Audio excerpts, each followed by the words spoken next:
It's time to focus on seniors with Helping Seniors TV. The television show designed to make you aware of senior issues and needs, as well as to acquaint you with the resources available to help you age in place and with dignity. Now, here's your host, Joe Steckler. I'm Joe Steckler, and welcome to Helping Seniors, the television arm of Helping Seniors of Brevard County. Our show is designed to provide you with information on how to develop your own aging and care plans. Our topic today is information sources for seniors. And joining me is John Frederiksen, publisher, Senior Scene Magazine. Welcome, John. Hey, Joe. Thanks for having me today. Listen, the thanks, I want to say this first. The thanks is not for John, it's for me to thank him for promoting us in this beautiful magazine called Senior Scene Magazine. And the reason I think it's beautiful is because if you read it and you look at it, you'll see that what you've done, John, is you focus on seniors. Too many people focus about seniors. And it seems like we're always being told what we need to do as seniors. On the other hand, it's nice to have a magazine that describes what seniors think they need themselves. And I've become much more aware of this since I happen to be, well, right now I'm a senior citizen. Once you pass 80, you're called a senior citizen. I'll develop a new name. I didn't know that. Well, that's just my name. That's the other thing. I'm going to digress just for a second, but people, you have your name, and like I was in the Navy, I put Joe Steckler, Captain USN, RET for retired. I've seen people make up all kind of initials and put them after their name. They mean nothing, but people see all these capital letters after somebody's name and say, God, that person must really be important. A lot of credentials, huh? Well, when we started out with Senior Scene Magazine, one of our goals was to make it a voice for seniors, and we're trying to stay true to that. So it fits into what you're talking about, that the seniors are speaking, not somebody else telling you what a senior is or what a senior should do. It's the voice of the seniors. And I think I think the public and corporations are becoming more aware that many seniors fall into different categories. It's not a one thing fits all anymore. There are seniors that are extremely active, seniors that want to be involved, and it's just like if you go back to what we talked about, the 16-inch guns on the battleships, like train center line and secure when you retire. You just train those guns fore and aft, and you let them sit there pointed up in the sky. You don't do anything with them. Senior brains are still pretty good, John. Yeah, and we're going through a little bit of an educational process when we talk to potential advertisers and trying to get them away from some of the stereotypes of seniors. And so you'll see advertisers in here, travel agencies, movie theaters, Disney World, that are recognizing the vitality, the viability of the senior population. It's been a little bit of a struggle getting that education across, but I believe it. I'm always fighting the stereotype that some people have about seniors, and it's just changing. How long have you been doing Senior Scene Magazine now? We started in 2000, and it's been growing ever since then. We saw a need where the traditional newspapers in the area, and which wasn't here at the time, were kind of starting to ignore seniors or never really said much about them, didn't have information about activities, events, or just maybe finance or entertainment that the seniors specifically would be interested in. They're just kind of ignoring that. So we saw that need, and so we started Senior Scene Magazine to address it. And it's certainly taking on its own life in that process and kind of becoming what it needs to be as the years progress. And I guess, 14 years now. Yeah. That's about the same time I started my radio show, December 7th, 2000. December 7th. Okay. Yeah, we're not that date, but close to it. Yeah. Yeah, it was amazing to me that in the course of my lifetime and working with seniors and people that care for seniors and home care organizations, we make a lot of assumptions. We assume that everybody knows everything they need to know about certain situations, when in fact, it's been my experience that there is a whole lot of information out there that people need to know. They don't have it, and they don't have access to it. And the reason they don't have access, they simply don't know about it. So education is hard. Yeah, I certainly don't have the insight that you have into the agencies and organizations in Brevard County that are available. But it seems to me there are a lot of agencies that can help seniors. Probably some of the most frequent phone calls I get is from a senior needing some kind of a service or help with something, whether it's legal, financial, and they don't know where to go. Our seniors, they need an advocacy. They need a lot of help. It's not automatic, and it's not readily visible, and anything we can do to get information out and help the seniors is going to go a long way for the group here in our county.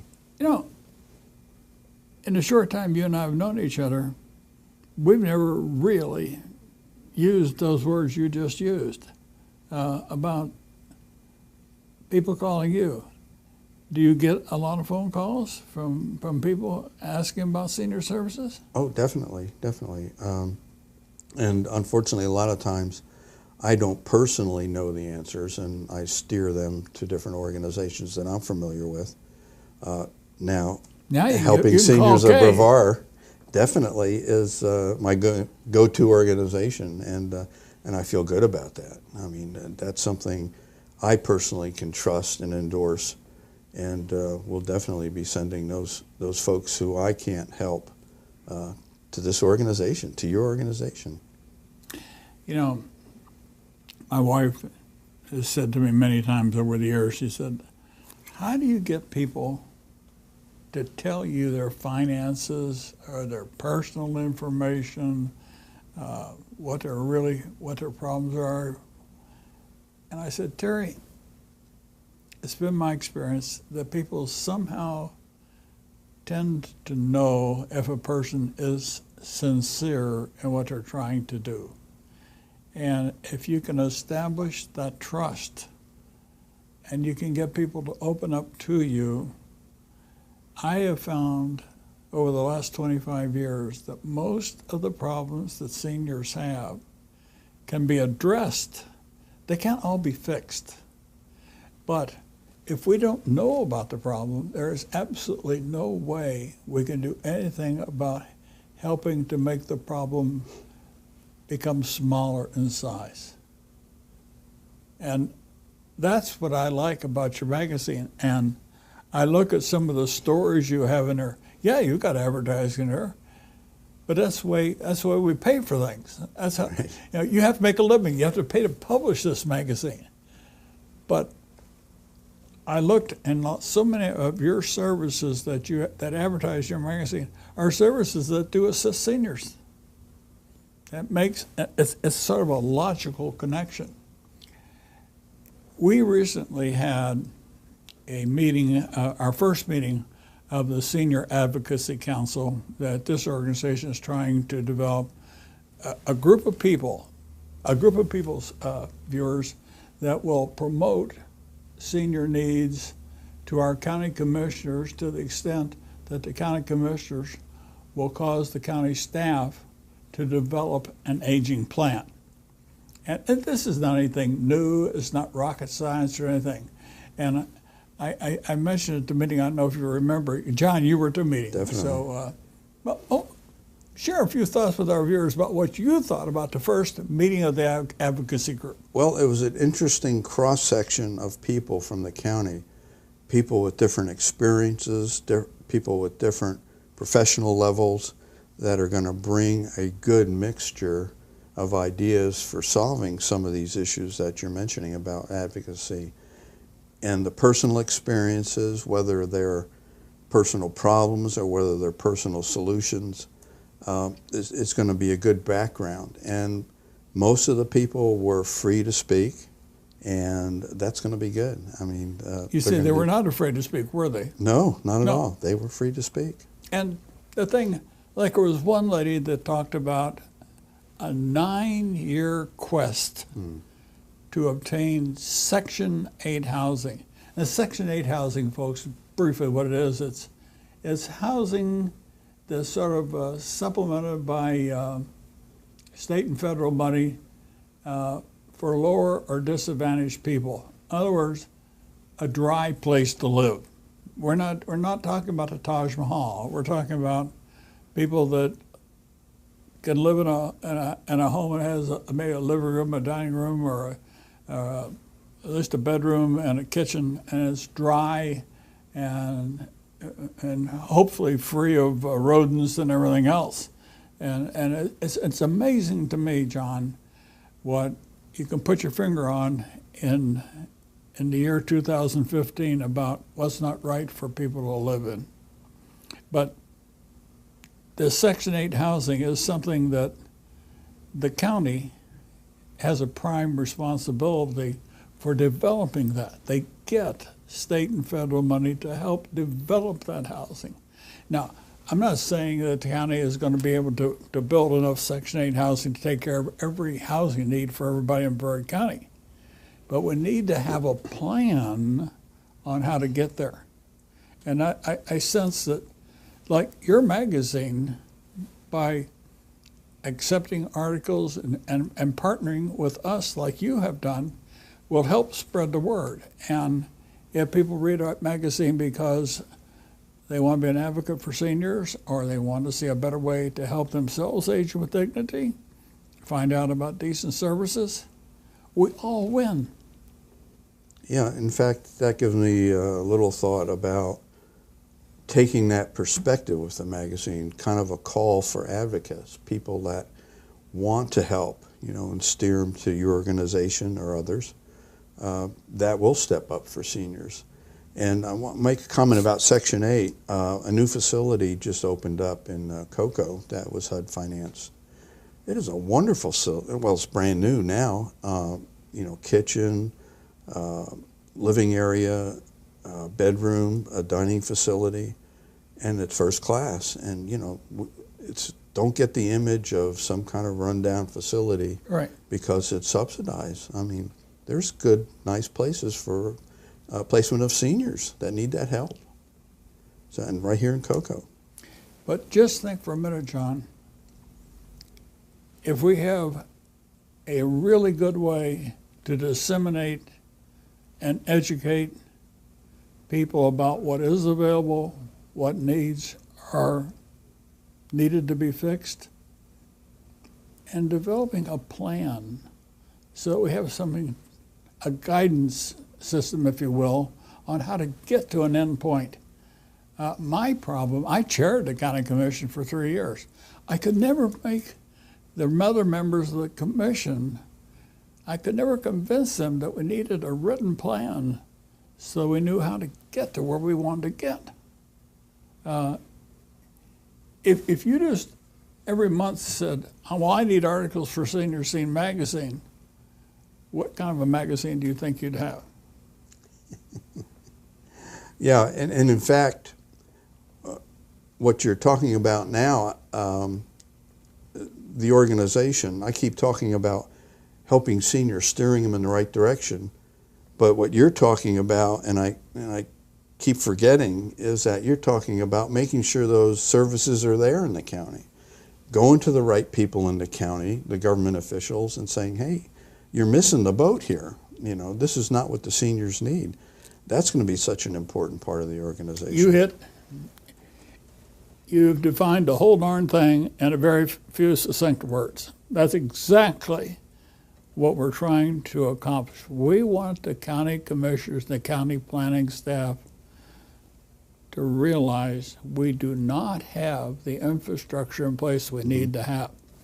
And one of the reasons this is so important is because of all the different people I get on the shows, we may talk about Medicaid needs in the state of Pennsylvania. A person on Medicaid in Pennsylvania moves to Florida.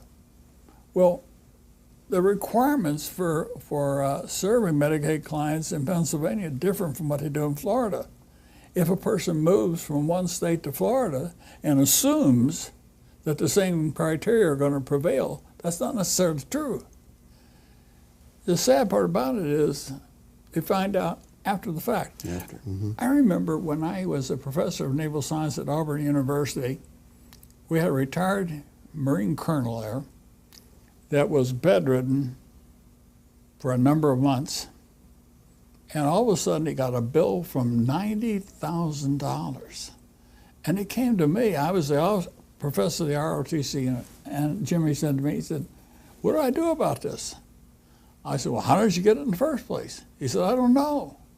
It turned out that the nursing service was required by law to do what they called nursing notes. And it was a state of progress of every day. And as long as progress was being made, the government would continue to pay for those nursing services. But without the documentation, they had no cause to pay. These are things that, unless we do a better job of getting requirements out for people, they don't understand that. And that's what you're doing. Senior Scene Magazine, how much of the county do you cover, John, with that? I think that's a good question. People need to know this. We are all over the county, every zip code, and a little bit into eastern Orange County and northern Indian River County, but definitely all over Brevard County. Any city, non-incorporated areas, there'll be magazines out at different locations. On our website is a list of the locations. You can find all the specific addresses of these locations where Senior Scene can be picked up, and it is free. So we find that's the best way to get into hands. I have to admit, I don't know your email or and we'll make sure that our media guy puts under your name on the tape. What is it? Sure. The website is seniorscenemagazine.com. I'm sorry, seniorscenemag.com. See? I got the right thing. seniorscenemag.com. Right. And we have the entire magazine in a flip display kind of there, links to different cities and different organizations in the county, and a lot of back articles. So it's easily arranged, easily surfed. So do you have the magazine on internet too? Right, the whole magazine. Yeah, so you'll see the articles, you'll see the advertisers on the magazine every month, and we save back issues on the website also. So. Hey, something else, and this is something I don't think we talk about a lot. Organizations advertise in publications for publicity. It gets them business. That's how they make a living. But I've also found in most of the home care type magazines or senior publications that I have read, most of the organizations that advertise in there are ones that I would not hesitate to call myself to perform a service. Have you ever noticed that? Well, and I think there's a reason for that. It kind of goes along with our experience over the many years. The group of advertisers have been really fine to work with, good folks. And you get a feeling when you first start talking to these folks if there's a problem, and you just back away. So it's a subconscious endorsement, I guess. But and a lot of times people that are in this business, this senior service business, they're there for more than just money. There's not a lot of money in that in a lot of cases. So they're there, they want to help seniors. They might have a personal experience or family member that kind of steered them in that direction as a vocation. And they're by and large good folks, and you should feel comfortable with them. And I'll add to it, though, if I hear of anything or if somebody has a bad experience, I would like to hear about it. But yeah, I think that's our experience too. But Senior Scene Magazine, like Hometown News, Spotlight Magazine, all these address senior needs, but they're addressing local senior needs. And when somebody picks up Senior Scene Magazine, show people how easy it is to pull out. We have our. I really have an ulterior motive for almost everything I do, folks. But in this thing, we have a pull-out section that John was kind enough to put our newsletter in Senior Scene Magazine. That's my cue. Okay, in the centerfold is the 4 pages of the newsletter that Joe's organization puts out, and it too supplements the information available, but specifically for what his organization is doing. But it is easy to pull out and hold on to, and we do that for a reason, and to help Joe and his organization. Well, you know, what we're doing here, John, is by this mutual effort, we're doing a better job of educating seniors and those that care for seniors. We can help you promote your magazine. You can help us promote connecting seniors to services, and that's what the end result should be. We are finding, and I'm sure you find, that people that read a good article in your magazine or see an advertiser that actually performs and does what they say they're going to do, they want to return and read more so that they can do a better job of ensuring that they get good, honest, cost-effective services. And I think that one of the reasons that we've been successful in the senior care business is that people trust us. I wouldn't tell somebody that I could do something unless I could do it. And I think that's extremely important for people to know. Yeah, the media products that you just mentioned, locally owned, locally managed, they have the desire, they have the capability to focus on local folks and what they think, what we think is the best for the residences here. And it shows. And that's a good point to remember, that these are locally owned, locally managed media. Has it been your experience that, or have you come across other counties in Florida that do the same type of thing that we're doing here in Brevard County as far as having a link between radio, television, printed media, newspaper work, website, Facebook? I don't know of any other county that does what we do here in Brevard County. No, where I started the magazine, my other experience, I did see some of the organizations, and definitely not as many as here, is not as focused as here. And now with the effort to bring these together, that is something entirely new to me. You know, whether it's WMEL or one of the media, print media you mentioned, that's important. It's easy for us on the media side, for sure, to think, well, we're reaching all the people we need to reach, but we're not. And the phone calls we get are evidence of that. It proves the point. We need to do more. All these services are wonderful, but they're meaningless if people don't know about them.